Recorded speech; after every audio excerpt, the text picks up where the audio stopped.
What's up, you guys? Justin Rufus here. Tonight we're talking about this, the Rode VideoMic GO, a little beast for vlogging. I've used this microphone for a little over a year now, 180-ish vlogs and a few other projects, and really taken it everywhere and beat the snot out of it. And it's kind of kept going. And I just want to talk about this microphone for a little bit. US dollars right around $100. I think it's going to vary a little bit there if you're up in Canada here, 130-ish. I think it was $145.99 on the box when I bought it. It's down a little bit here. It doesn't come with this fancier windsock, but I recommend if you're anywhere that's windy. Up here in Saskatchewan, it's very windy. It comes with this little one, but it doesn't quite cut it in the serious wind. But I just bought this as like a little knockoff from Amazon. Wasn't that much money. You can get the proper one from Rode. I think it's a little bit more money. This one worked. You can maybe see here I put a light or something a little too close to it, kind of burned it, but you know, anyway, still works. But what do I think about this microphone? Well, the first thing you need to understand is there's a number of different microphones in the Rode lineup. You probably already know this. You may even be searching like, how does the Rode VideoMic GO compare to the regular VideoMic versus the Pro? And I think the big thing is about practicality. Sound quality wise, is this as good as the other microphones? No, but it's kind of the same thing. I don't know if you've ever been in like a high-end TV store, and when you see a giant 80-inch 4K screen next to a 50-inch 1080p screen, you're like, this one, the 50-inch sucks. But the thing is when you take it home and you actually use that screen in your house, you're like, this thing looks amazing. So it's all relative, meaning, yeah, if you put this side by side with the Rode VideoMic Pro, this one isn't going to sound quite as full on the bottom end or maybe quite as crisp on the high end. And so if you compare them two directly, then obviously that one's going to win, but it's like 3 times the price. But what I found with this microphone is the quality on it is good. And it works for vlogging every single day. And a lot of times too with vlogging, you have underlying music or background noise or some other things where you maybe don't need that pristine, perfect audio quality because you're already, struggling with wind and echoey rooms and lots of other things. So sound quality wise, I think it is fine for vlogging. Some of those other ones can maybe be a little bit more directional and rejecting, maybe a little bit more noise. Obviously there's like the size limitation. The longer you make that shotgun mic, the more directional it becomes. But size and weight wise, this is nice. But the big feature of it that I just love is that there's no batteries. Like, it doesn't require a 9-volt battery to stick into it, and you don't have to remember to turn it off and on, which with the VideoMic or the VideoMic Pro, you do have to.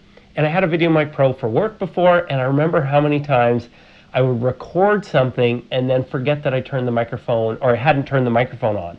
Or there'd be other times where I finished recording, forgot to turn the microphone off, then grab the mic to go do another shoot, and I'm like, oh, the battery's dead. And maybe or maybe not, I didn't have an extra battery because I used it the last time when I forgot to do that.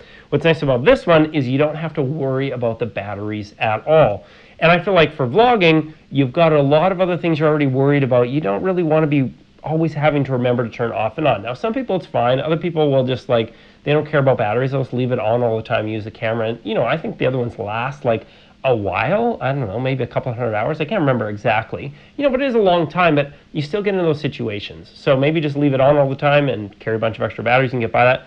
But this one works well for that. The only thing there is that on something like a Canon camera, their preamps, which are basically what take the like quiet signals from microphones and turn them up louder, aren't as good as like Panasonic preamps.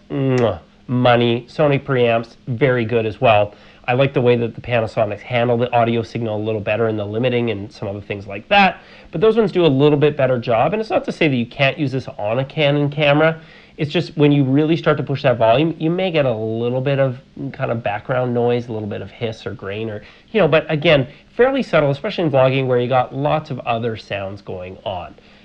But the other thing I'll say about the build quality too is when the first microphone I had, the connection on the back here was like a little bit flaky, and it would be like just marginally not connected, and it became a problem. So I returned that microphone, I got another one, and it could have just been me because afterwards I was like, oh, like there's a definite like pop when you get it in all the way, and maybe I didn't have it on the way, could have been flaky. But one of the things I did with this, which hopefully you can see here, is that I ended up super gluing the end of it at the back here, just to make sure that it didn't go anywhere and that was always super rigid in there. And maybe the other thing you can see here too is there's going to be a lot of super glue, because I'll tell you this, vlogging can be pretty hard on microphones. I should have left the big thing on. But you can see right here, right there, I've got wads of super glue, because actually after, I would say, 160 episodes of a lot of abuse, because you end up like setting your camera down and these things go in like really funny locations and different things, and you put so much stress on this little plastic shock mount that eventually this black part right here broke off from the red part.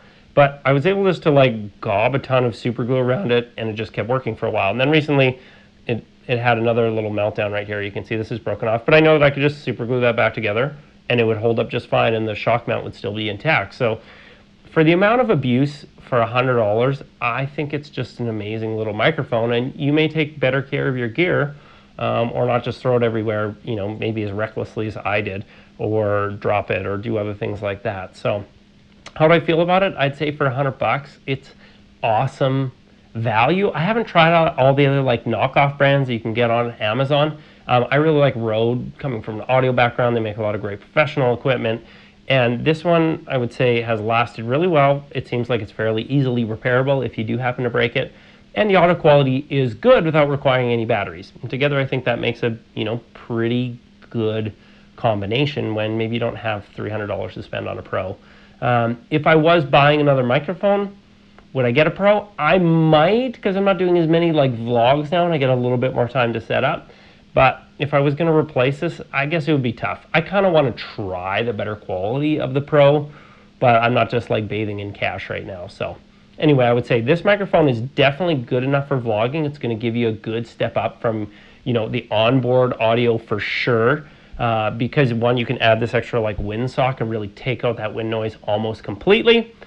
Plus, it becomes more directional, which is nice. So when you're talking, it's rejecting a lot more of the sound behind you, whereas onboard microphones are a little bit more universal in where they pick up. And so I found if I needed to have my voice and I pointed the camera away, you can basically talk like right into the back of it here, and it'll pick up your voice, okay?